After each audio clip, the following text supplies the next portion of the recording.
Assalamualaikum warahmatullahi wabarakatuh. Saya Muhammad Azmi Irawan, nomor 21, absennya NPM 18124680.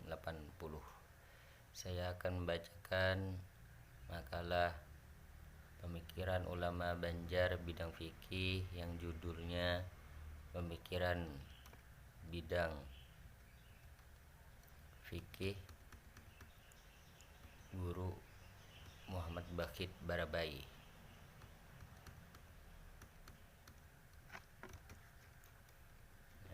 Saya Wali. Bismillahirrahmanirrahim.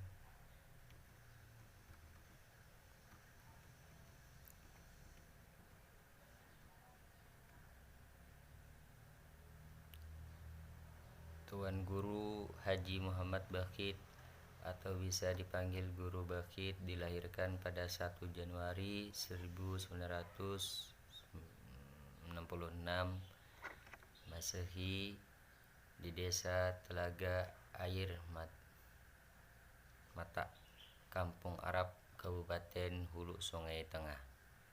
Ayah beliau adalah Tuan Guru Haji Ahmad Mungni dan ibu beliau Hajah Zainab.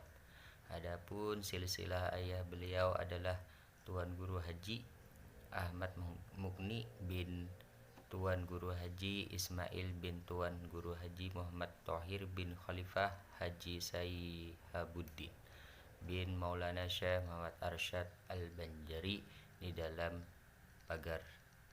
Dan di hari-hari tertentu kota Barabai menjadi lebih padat dari biasanya.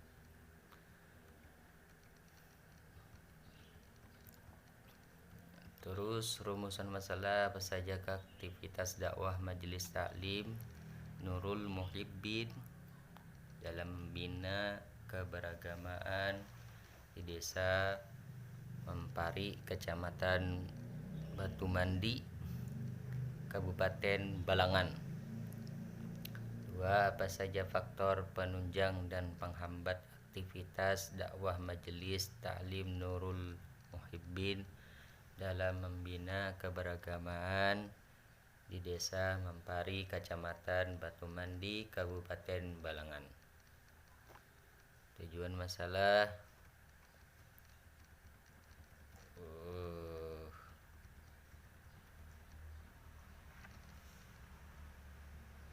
1. Untuk mengetahui aktivitas dakwah Majelis Taklim Nurul Muhibbin dalam membina keberagamaan di desa Mempari, Kecamatan Batu Mandi, Kabupaten Balangan.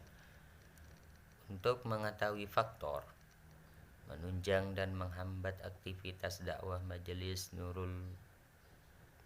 Taklim Nurul Muhibbin dan dalam membina keberagamaan di desa Mempari, Kecamatan Batu Mandi, Kabupaten Balangan.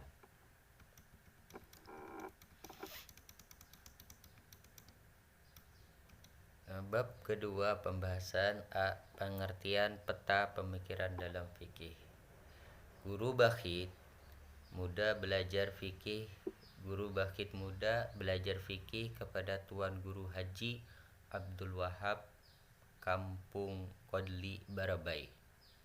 Ilmu bahasa Arab dan ilmu alat kepada Tuan Guru Haji Hasan dan Tuan Guru Haji Soleh, Barabai.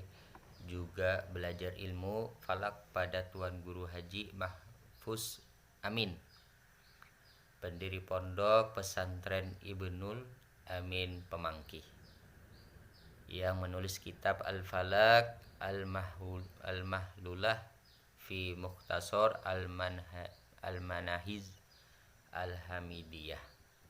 Di usia remaja beliau saat berumur 17 tahun, Guru Bakhit berbaiat Thariqat Sajiliyah kepada ayahnya tahun 1986 Masehi. Saat berusia 19 tahun, masyarakat memintanya untuk mendirikan pesantren, lalu berdirilah pondok pesantren Nurul Muhibbin. Usia yang terbilang muda, namun keilmuannya mendalam. Sebelum berpulangnya ayah tercinta kehadirat Allah Subhanahu wa taala, Guru Bakhit diminta menemui Habib Zainal Abidin bin Ahmad Al-Idrus Surabaya atau Habib Zain. Sejak 1993 Masehi, Guru Bakhit mulazamah dengan Habib Zain kurang lebih 6 tahun di Surabaya. Hingga sang guru wafat. Sebelum wafat, Habib Zain meminta Guru Bakhit untuk mengumpulkan para habaib dan menyiarkan thariqah Alawiyah di Kalimantan Selatan. Dari sinilah Guru Bakhit menyiarkan thariqat Alawiyah lewat wirid yang dibaca dalam setiap pengajiannya. Jamaah yang hadir pada periode pertama tidak kurang dari 40 orang bertempat di Pondok Pesantren Hidayatul Rahman, Barabai. Pengajian berlangsung di tempat ini lebih kurang 40 kali pertemuan dalam 40 minggu. Semakin lama jamaahnya semakin bertambah, kemudian berpindah ke Pondok Pesantren Rahmatul Ummah. Pesantren ini nantinya berubah menjadi Pondok Pesantren Nurul Muhibbin Barabai. Pengajian terus berlangsung hingga sekarang, lebih kurang 28 tahun dengan jumlah puluhan ribu jamaah di Kalimantan Selatan. Majelis pengajian yang diasuh oleh Guru Bakhit utamanya bertempat di Barabai, Hulu Sungai Tengah, Paringin, Balangan, dan di Handil Bakti Barito Kuala dengan nama Bustanul Muhibbin. Selain itu, beliau mengisi ceramah undangan di beberapa tempat di Kalsel Kalimantan Selatan, Kalteng Kalimantan Tengah, Kaltim Kalimantan Timur, Sumatera, dan lainnya. B. Pemikiran dalam bidang ilmu fikih. Berilmu dan beramal adalah gambaran singkat Guru Bakhit. Beliau mengingatkan pentingnya untuk mengamalkan ilmu. Ilmu tanpa amal tidak akan ada faedahnya. Beliau tidak pernah menerima pemberian uang atau semisalnya hanya untuk mendukung suatu partai tertentu. Beliau menahan diri dari godaan dunia warok. Ulama yang seperti inilah yang patut kita jadikan panutan. Ittabi'u man la yas'alukum ajran wa hum muhtadun. Akhlak dan kedermawaannya juga patut dicontoh. Beliau menyantuni para janda dan fakir miskin, juga menanggung makan dan pendidikan untuk anak yatim. Kedekatannya dengan ulama dan habaib juga tak diragukan lagi.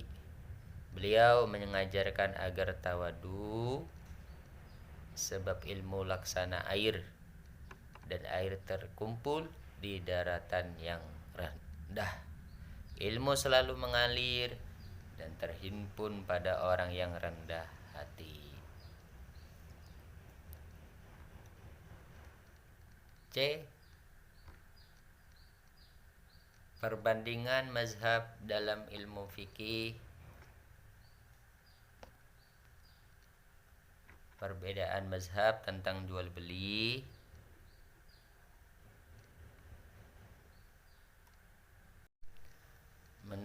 Yang pertama, menurut mazhab Hanafiyah, tukar menukar sesuatu yang diingini dengan yang sepadan melalui cara tentang yang bermanfaat.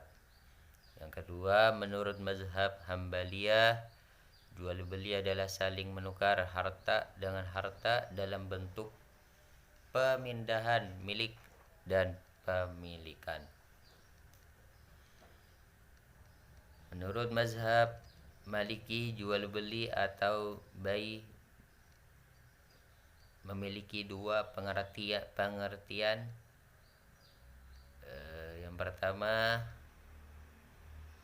itu yang ketiga. Menurut mazhab Maliki, jual beli atau bai memiliki dua pengertian. Yang pertama, pengertian untuk seluruh satuannya, bai jual beli yang mencakup akad soh. Yang kedua, pengertian untuk satu satuan dari beberapa satuan, yaitu sesuatu yang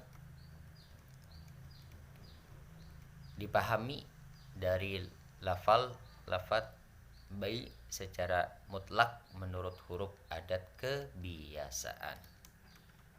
Yang nomor 4, menurut Imam Syafi'i, mendefinisikan jual beli menurut syara ialah akad penukaran harta dengan harta yang tertentu.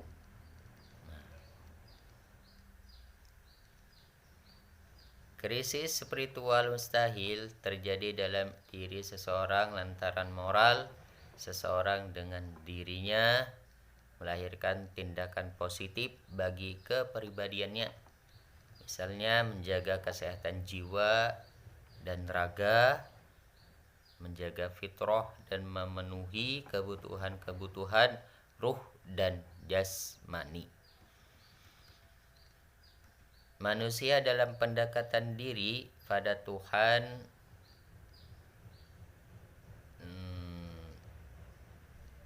acap kali menggunakan jalan tasawuf. Metode ini dijalani baik melalui ritual zikir atau disebut thariqah, dan menggunakan penanaman sifat-sifat yang terpuji. Secara seimbang, tasawuf menempatkan kepuasan batin pada satu sisi dan disiplin syariat di sisi lain. Dengan dua sisi tersebut, tasawuf memiliki relevansi dan signifikansi dengan perkara yang dialami manusia saat ini seperti modern. Sementara itu, tasawuf juga bisa dipahami sebagai tasawuf akhlaki yang dapat membentuk karakter dan kepribadian seseorang, dan dapat didalami melalui tasawuf falsafi ketika seorang ingin memuaskan dahaga intelektualnya.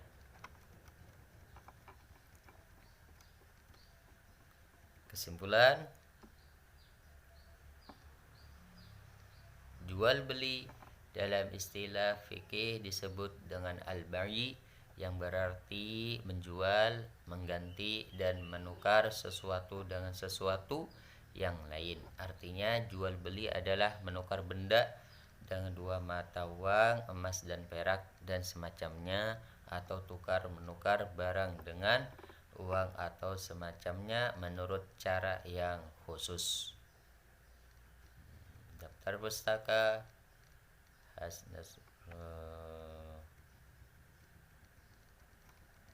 disebutkan di sini ada 6. Mungkin itu saja yang saya sampaikan.